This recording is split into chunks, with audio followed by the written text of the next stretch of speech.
Well, we're now just hours away from the President of the United States speaking at this convention, which, as of just 1 month ago, don't forget, was set to recognize Yes. him as the Democratic Party's presidential nominee. Obviously, a lot has changed since then. And I want to talk about that with my next guest, Democratic Congresswoman, House Minority Whip Katherine Clark is here to talk about these changes, and it really is a completely transformed race. I know that you were among those who stood by President Biden right until the end when he announced that he was going to be stepping aside. And so I'm wondering what this past month has been like for you and what this night has been like, knowing that it's kind of a passing of the baton moment. I am so looking forward to tonight and hearing from our president, who's been a transformative president and has made this incredible patriotic decision to pass the torch to his Vice President, Kamala Harris.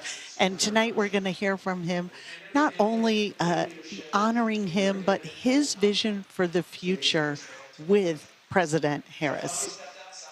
And speaking of President Harris, out on the campaign trail, former President Trump has been arguing that somehow this was a coup, that this nomination was stolen by Kamala Harris and other Democratic leaders from its rightful owner, President Biden. I want to play you some of that sound and then ask you about it. Let's take a listen. I wonder if they knew that when they did an overthrow or a coup on Joe Biden. I wonder if they knew where she comes from, where she came from, what her ideology is.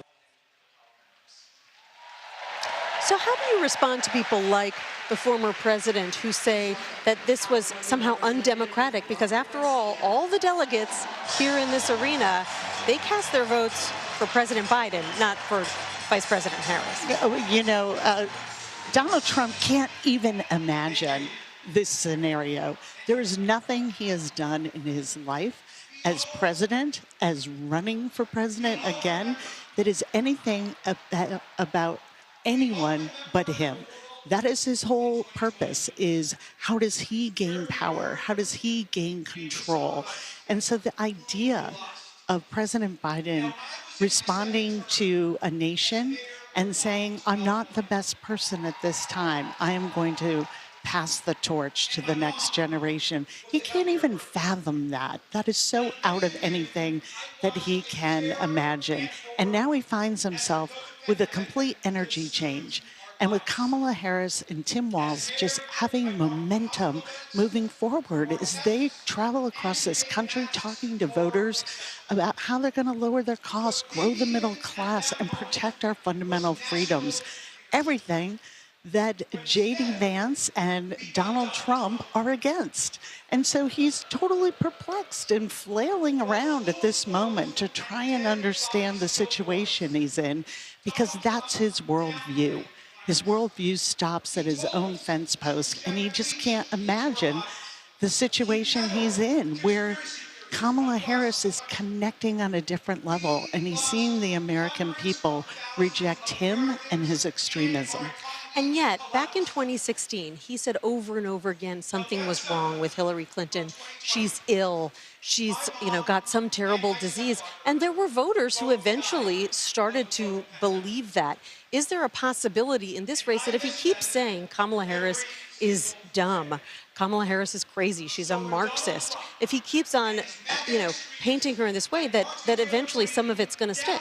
I'm sure with some of his base followers, maybe they believe him. But I think people understand what's happening here. And it is very hard when you look at Kamala Harris, when you hear her plans for making sure that we bring reproductive freedom back to this country, that we reject the extremism that they're offering, that she sees the American people and she says to them, I don't want you to just get by, I want you to get ahead.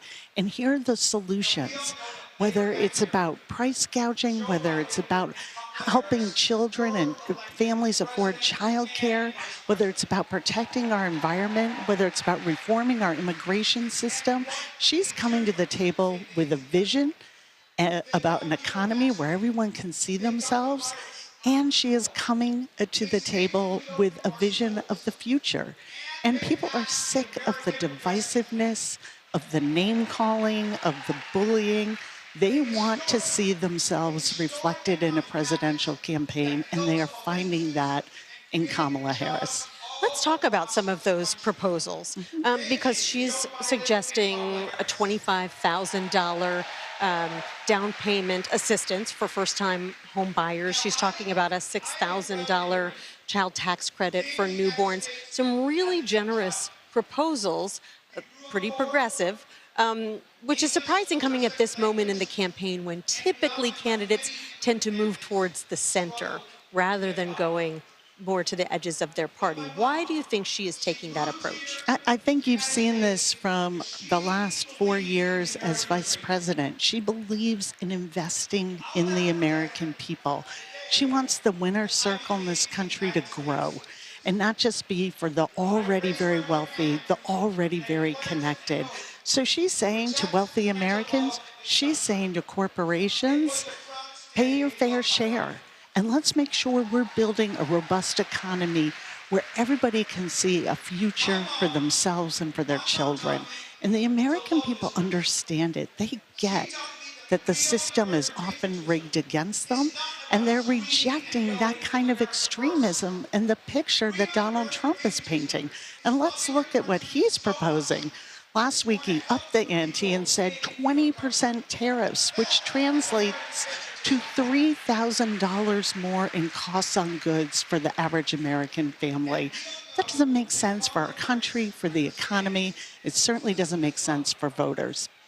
House Minority Whip Katherine Clark, thanks so much for joining me this evening. Thank you, Nancy. Enjoy the convention. Thank you, I will. Absolutely, you're welcome.